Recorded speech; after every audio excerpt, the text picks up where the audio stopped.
খুব সংক্ষিপ্ত পরিসরে রাসূল সাল্লাল্লাহু আলাইহি ওয়াসাল্লামের জীবনী থেকে আমরা কিছু লাইফ লেসন নিয়ে আসবো, আমরা কি শিখতে পারি রাসূল সাল্লাল্লাহু আলাইহি ওয়াসাল্লামের জীবনী থেকে। প্রথম যেই লেসনটা আমরা উল্লেখ করতে চাই সেটা হচ্ছে রাসূল সাল্লাল্লাহু আলাইহি ওয়াসাল্লাম খুব বড় মনের মানসিকতার অধিকারী ছিলেন, বড় মনের বড় হৃদয়ের অধিকারী ছিলেন। তিনি সবার জন্য ছিলেন। He use to think beyond the narrow borders. কখনো ন্যারো মাইন্ডেড ছিলেন, উনি সবাইকে অ্যাকোমোডেট করতে চাইতেন। তিনি আলামিন, বিশ্ববাসীর জন্য রহমত।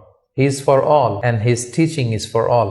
দ্বিতীয় যে শিক্ষাটা আমরা পাই সেটা হচ্ছে রাসূল সাল্লাল্লাহু আলাইহি ওয়াসাল্লাম সবসময় সংঘবদ্ধ জীবন যাপন করেছেন। আমরা যদি দেখি মক্কাতে সংঘবদ্ধ, মদিনাতে সংঘবদ্ধ, যেখানে তিনি ছিলেন সংঘবদ্ধ ছিলেন। এবং আমরা যেন ইউনাইটেড থাকি, কোরআনের শিক্ষাটা তিনি বারবার বলেছেন, ওয়ালা তাফাররাকু, তোমরা বিচ্ছিন্ন হয়ো না, তোমরা আলাদা হয়ে জীবন যাপন করো না, বরং তোমরা সংঘবদ্ধ জীবন যাপন করো। 3 নম্বর যে শিক্ষাটি আমরা পাই রাসূল সাল্লাল্লাহু আলাইহি ওয়াসাল্লামের জীবনী থেকে সেটা হচ্ছে তিনি পিস লাভার ছিলেন, শান্তিকামী। কখনো সংঘাতে সহজে বিরোধে জড়াতে চাইতেন না, সবসময় শান্তি প্রতিষ্ঠায় তিনি অগ্রগামী ছিলেন। আমরা যদি দেখি যে কুরাইশদের সাথেও কিন্তু তিনি পিস ট্রিটি করেছেন, শান্তি চুক্তি। সাহাবারা রাজি হচ্ছিলেন না, কিন্তু তিনি করেছেন। মদিনায় এসে তিনি মদিনা চার্টার করেছেন, মদিনা সনদ করেছেন, ইহুদিদের সাথে একসাথে থেকেছেন। কিন্তু মদিনা সনদ ভঙ্গ হয়েছে যখন তারা বিশ্বাসঘাতকতা করেছে। তার মানে তিনি সবসময় শান্তির পক্ষে ছিলেন। তো আমরা যারা নবীজির উম্মত বলে নিজেদেরকে দাবি করি, আমরা যেন সবসময় শান্তিকামী হই, আমরা যেন শান্তির পক্ষে থাকি, এটা আমাদের জন্য শিক্ষা। 4 নম্বর যে শিক্ষাটি আমরা পাই সেটা হচ্ছে he was the flag bearer of justice.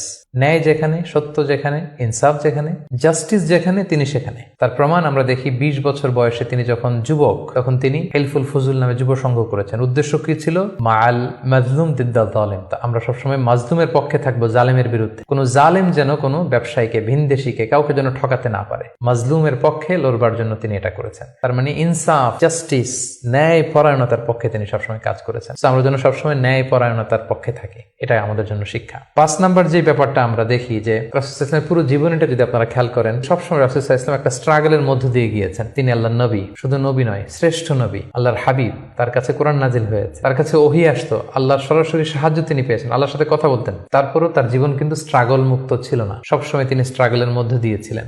আমরা একটু স্ট্রাগল করলে হতাশ হয়ে পড়ি, একটু বিপদে পড়লে হতাশ হয়ে পড়ি। আমরা যদি রাসূলের জীবনী দেখি তাহলে আমরা বুঝতে পারবো না, হতাশ হওয়া যাবে না, ধৈর্য ধারণ করতে হবে। কারণ struggle is the part of our life. আমার নবী স্ট্রাগল করেছেন, তিনি সংগ্রাম করেছেন। সো সংগ্রাম আমাদের জীবনের অংশ।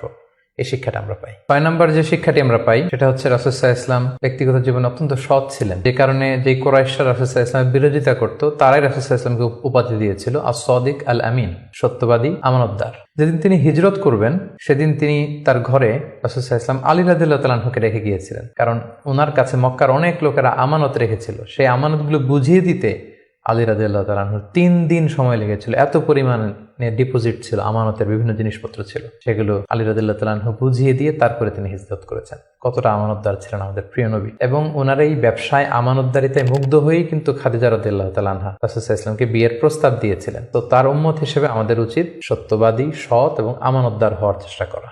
7 নম্বর যে শিক্ষাটি আমরা রাসূল সাল্লাল্লাহু আলাইহি ওয়াসাল্লামের জীবনী থেকে পাই সেটা হচ্ছে রাসূল সাল্লাল্লাহু আলাইহি ওয়াসাল্লামের একটা ফ্রেন্ডলি ইন্টারাকশন ছিল তার ফলোয়ারদের সাথে, good interaction with the followers. আমাদের অনেক লিডারদের মধ্যে একটা বসি ভাব থাকে, যে আমি সব জানি, আমার ফলোয়াররা কিছুই জানে না, আমার টিমের লোকেরা কিছুই জানে না। না, রাসূল সাল্লাল্লাহু আলাইহি ওয়াসাল্লাম এটা করতেন না। কারোর কাছ থেকে কোনো ভালো কনসালটেশন, কোনো পরামর্শ আসলে পলিসি মেকিং এ তাদের কথাও তিনি রাখতেন। সুবহানাল্লাহ, এটা একটা গুড লিডারের বৈশিষ্ট্য। 8 নম্বর যে শিক্ষাটা আমরা পাই সেটা হচ্ছে রাসূল সাল্লাল্লাহু আলাইহি ওয়াসাল্লাম হেভিলি ফোকাসড ছিলেন তার মিশনে। সেই যে মক্কায় তিনি তাওহীদের বাণী প্রচার করতে শুরু করেছেন, রিসালাতের বাণী প্রচার করতে শুরু করেছেন, আখিরাতের কথা মানুষকে প্রচার করতে শুরু করেছেন। তার যে দাওয়াতের ফোকাস, এই ফোকাস থেকে কোনো প্রলোভন, কোনো লোভ, কোনো স্ট্রাগল, কোনো বিপদ রাসূল সাল্লাল্লাহু আলাইহি ওয়াসাল্লামকে এক চুল পরিমাণ নাড়াতে পারেনি। আমরা যদি জীবনে সফল হতে চাই, আমাদের ফোকাস ঠিক রাখতে হবে। ফোকাস থেকে আমরা নড়ে গেলে কিন্তু আমরা সফলতার দেখা পাবো না।